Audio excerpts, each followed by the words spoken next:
I am writing this under an appreciable mental strain, since by tonight I shall be no more.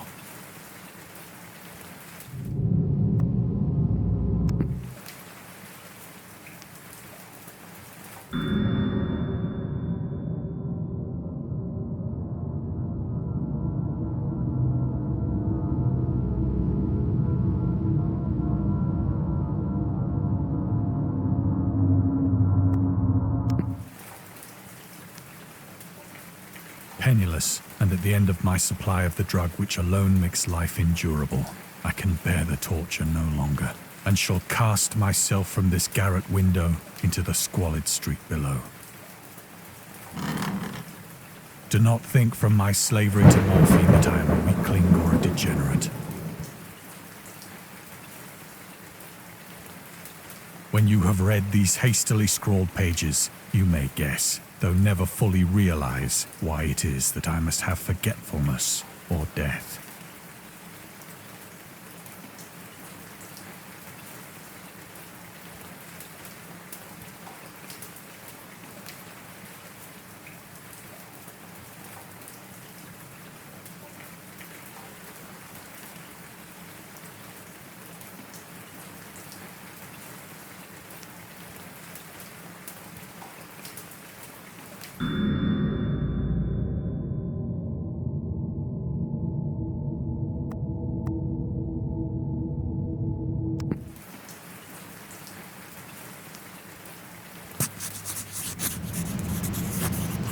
It was in one of the most open and least frequented parts of the broad Pacific that the packet of which I was supercargo fell a victim to the German sea raider.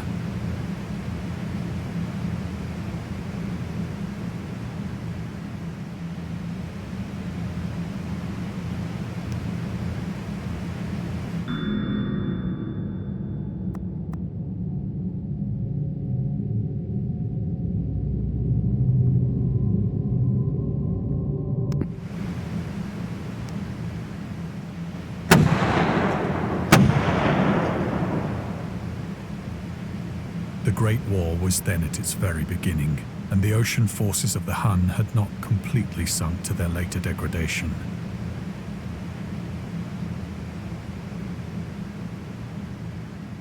So that our vessel was made a legitimate prize, whilst we of her crew were treated with all the fairness and consideration due us as naval prisoners.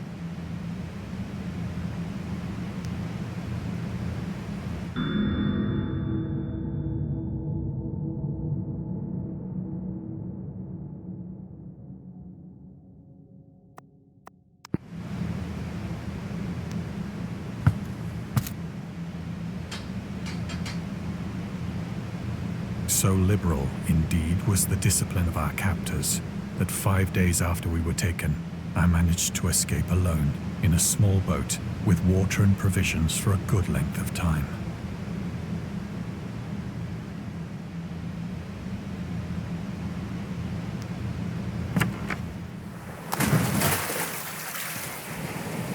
When I finally found myself adrift and free, I had but little idea of my surroundings. Never a competent navigator, I could only guess vaguely by the sun and stars that I was somewhat south of the equator. Of the longitude, I knew nothing, and no island or coastline was in sight.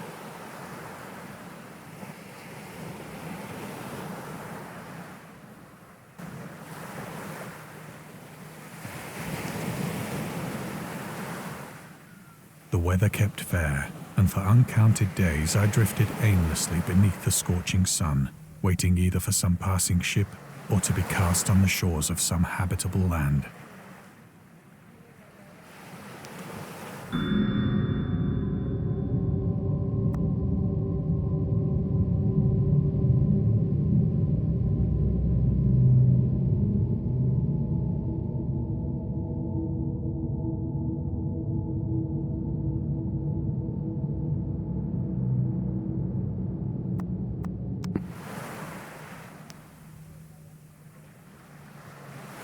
But neither ship nor land appeared, and I began to despair in my solitude upon the heaving vastness of unbroken blue.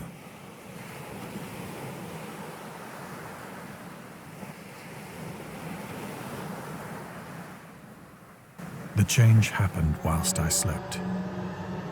Its details I shall never know, for my slumber, though troubled and dream-infested, was continuous.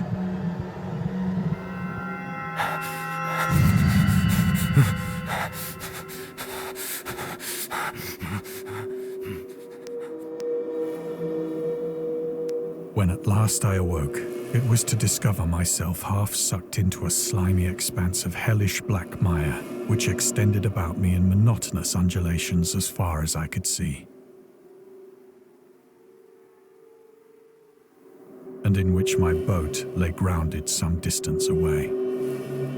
Though one might well imagine that my first sensation would be of wonder at so prodigious and unexpected a transformation of scenery, I was in reality more horrified than astonished.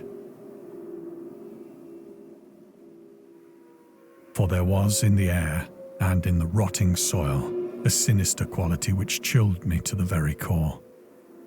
The region was putrid with the carcasses of decaying fish and of other less describable things which I saw protruding from the nasty mud of the unending plain. Perhaps I should not hope to convey in mere words the unutterable hideousness that can dwell in absolute silence and barren immensity. There was nothing within hearing and nothing in sight save a vast reach of black slime. Yet the very completeness of the stillness and the homogeneity of the landscape oppressed me with a nauseating fear. The sun was blazing down from a sky which seemed to me almost black in its cloudless cruelty, as though reflecting the inky marsh beneath my feet.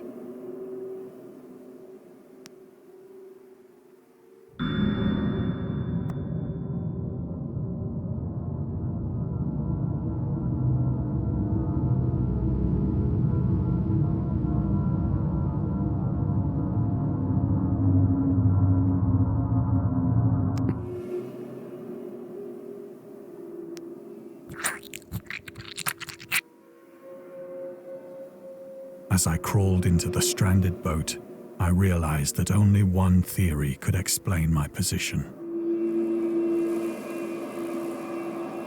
Through some unprecedented volcanic upheaval, a portion of the ocean floor must have been thrown to the surface, exposing regions for which innumerable millions of years had lain hidden under unfathomable watery depths. So great was the extent of the new land which had risen beneath me, that I could not detect the faintest noise of the surging ocean, straining my ears as I might. Nor were there any seafowl to prey upon the dead things.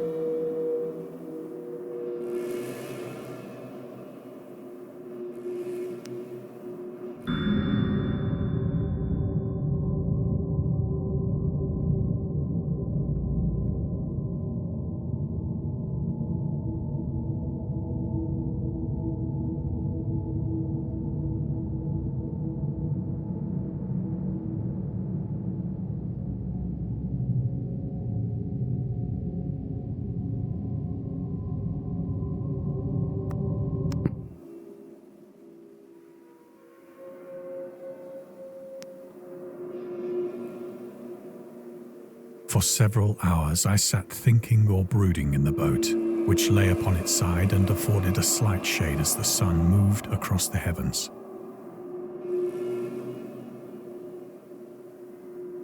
As the day progressed, the ground lost some of its stickiness and seemed likely to dry sufficiently for traveling purposes in a short time. That night I slept but little, and the next day I made for myself a pack containing food and water, preparatory to an overland journey in search of the vanished sea and possible rescue.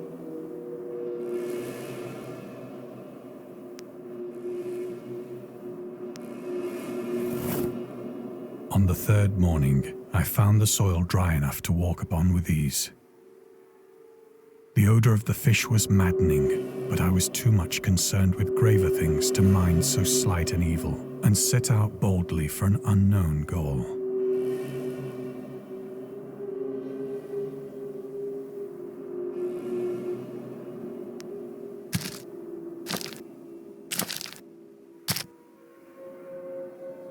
All day day, I forged steadily westward, guided by a faraway hummock which rose higher than any other elevation on the rolling desert.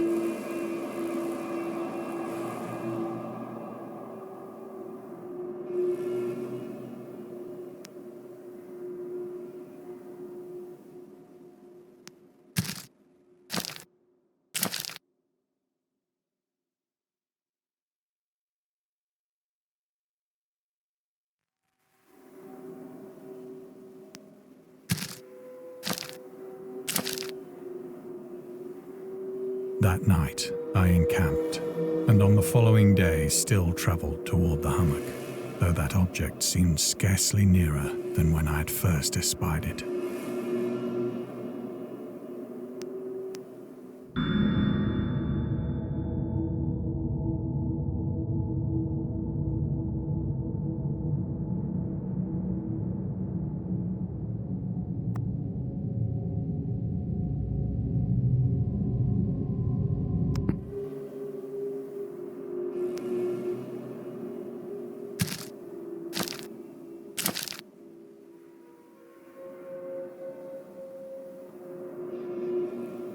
By the fourth evening, I attained the base of the mound, which turned out to be much higher than it had appeared from a distance. An intervening valley setting it out in sharper relief from the general surface.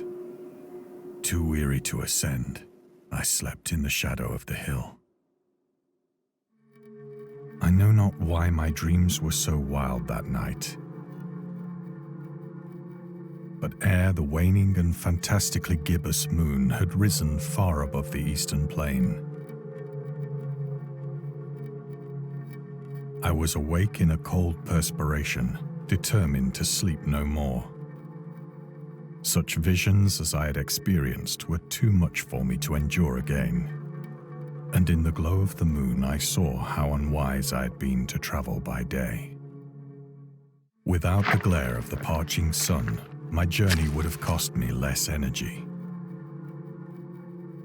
Indeed, I now felt quite able to perform the ascent which had deterred me at sunset. Picking up my pack, I started for the crest of the eminence.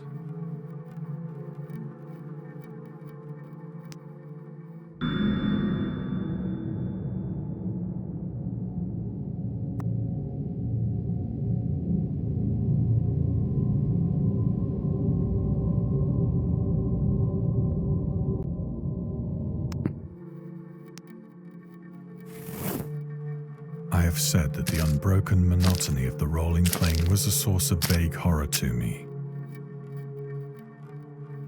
But I think my horror was greater when I gained the summit of the mound and looked down the other side into an immeasurable pit or canyon, whose black recesses the moon had not yet soared high enough to illumine.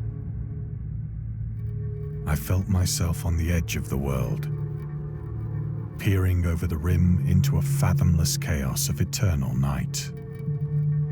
Through my terror ran curious reminiscences of Paradise Lost, and of Satan's hideous climb through the unfashioned realms of darkness.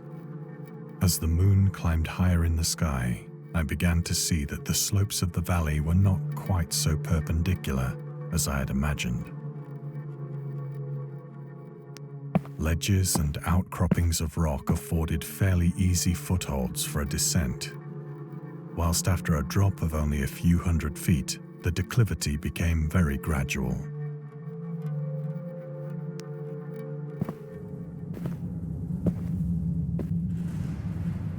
Urged on by an impulse which I cannot definitely analyze, I scrambled with difficulty down the rocks and stood on the gentler slope beneath, gazing into the Stygian deeps, where no light had yet penetrated. All at once, my attention was captured by a vast and singular object on the opposite slope, which rose steeply about 100 yards ahead of me. An object that gleamed whitely in the newly bestowed rays of the ascending moon.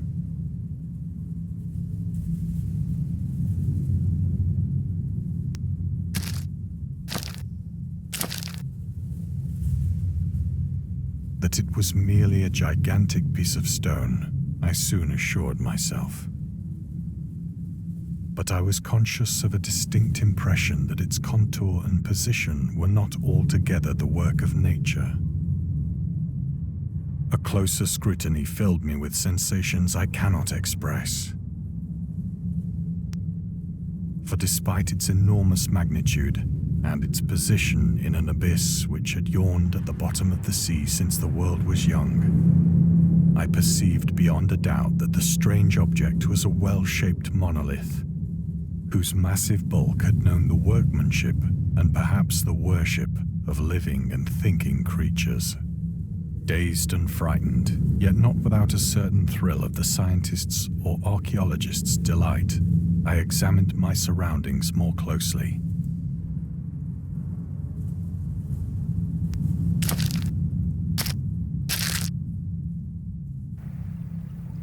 The moon, now near the zenith, shone weirdly and vividly above the towering steeps that hemmed in the chasm,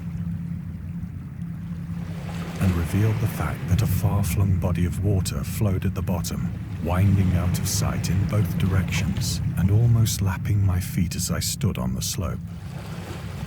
Across the chasm, the wavelets washed the base of the cyclopean monolith, on whose surface I could now trace both inscriptions and crude sculptures.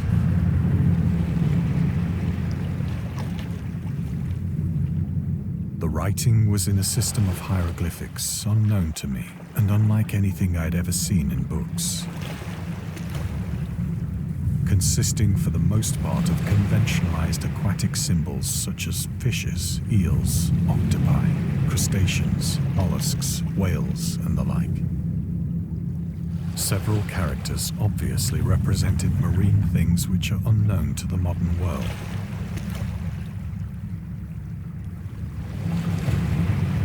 But whose decomposing forms I had observed on the ocean-risen plain.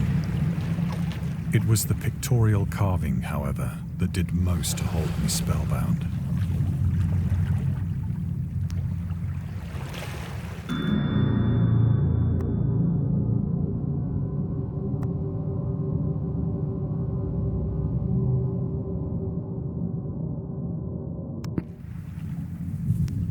Plainly visible across the intervening water on account of their enormous size were an array of bas-reliefs whose subjects would have excited the envy of a Doré.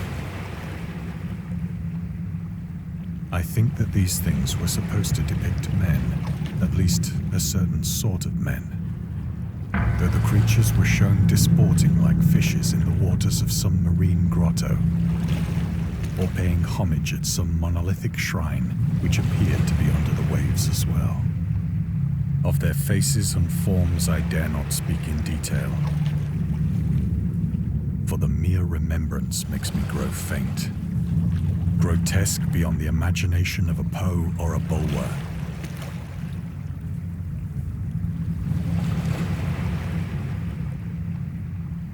They were damnably human in general outline, despite webbed hands and feet, shockingly wide and flabby lips, glassy, bulging eyes, and other features less pleasant to recall.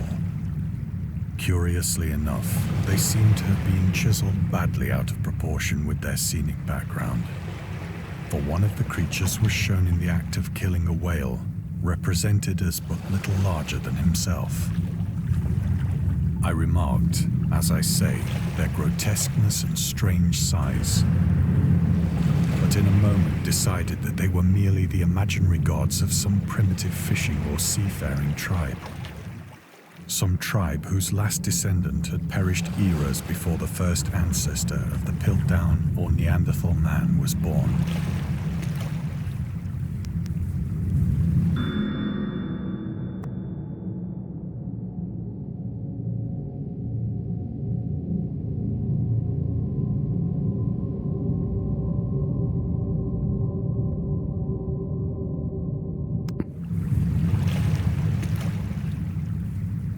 Awestruck at this unexpected glimpse into a past beyond the conception of the most daring anthropologist, I stood musing whilst the moon cast queer reflections on the silent channel before me. Suddenly, I saw it. With only a slight churning to mark its rise to the surface, the thing slid into view above the dark waters. Polyphemus-like and loathsome, it darted like a stupendous monster of nightmares to the monolith, about which it flung its gigantic scaly arms, the while it bowed its hideous head and gave vent to certain measured sounds.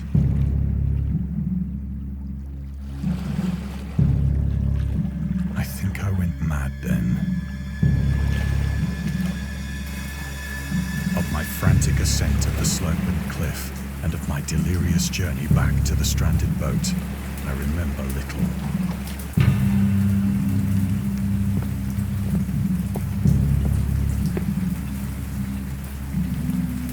I believe I sang a great deal and laughed oddly when I was unable to sing.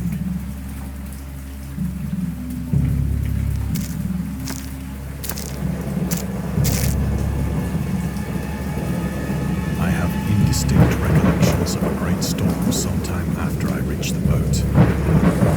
At any rate, I know that I heard peals of thunder and other tones which nature utters only in her wildest moods.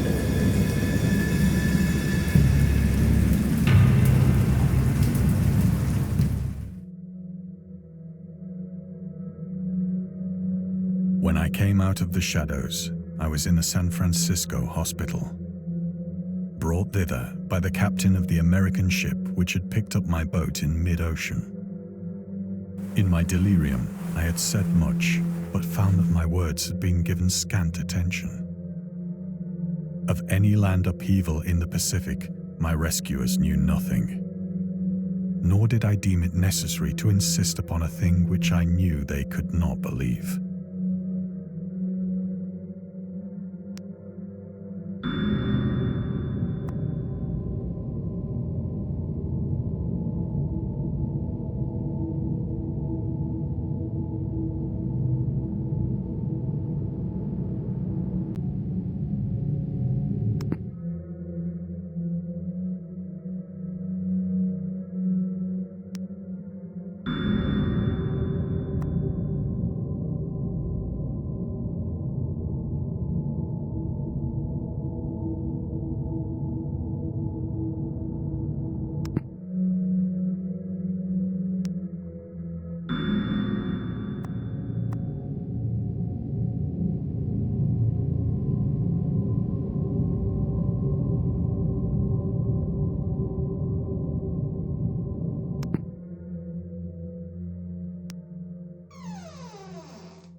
Once I sought out a celebrated ethnologist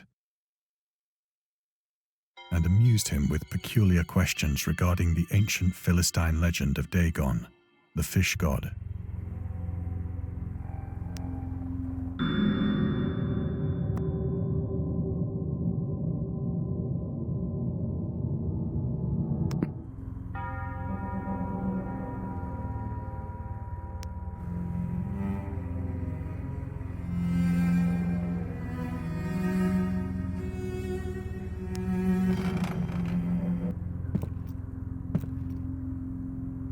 But soon perceiving that he was hopelessly conventional, I did not press my inquiries.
It is at night, especially when the moon is gibbous and waning, that I see the thing. I tried morphine, but the drug has given only transient surcease and has drawn me into its clutches as a hopeless slave. So now I am to end it all, having written a full account for the information or the contemptuous amusement of my fellow men.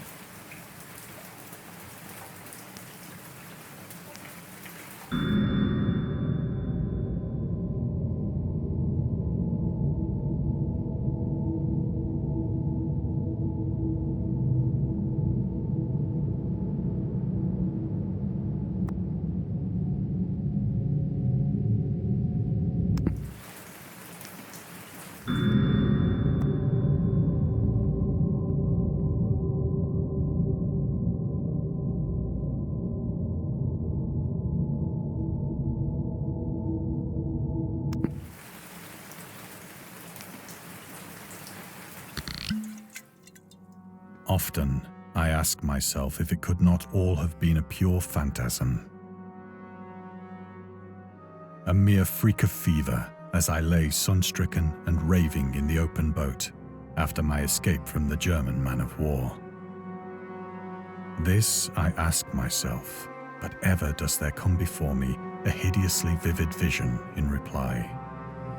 I cannot think of the deep sea without shuddering at the nameless things that may at this very moment be crawling and floundering on its slimy bed, worshipping their ancient stone idols and carving their own detestable likenesses on submarine obelisks of water-soaked granite. I dream of a day when they may rise above the billows to drag down into their reeking talons the remnants of puny, war-exhausted mankind. Of a day when the land shall sink and the dark ocean shall ascend amidst universal pandemonium.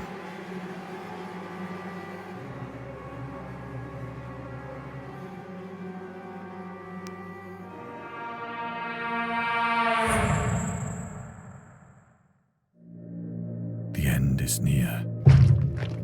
I hear a noise at the door, as of some immense slippery body lumbering against it.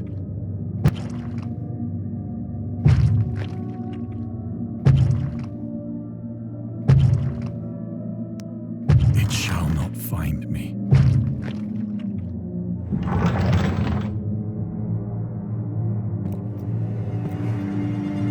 God, that hand!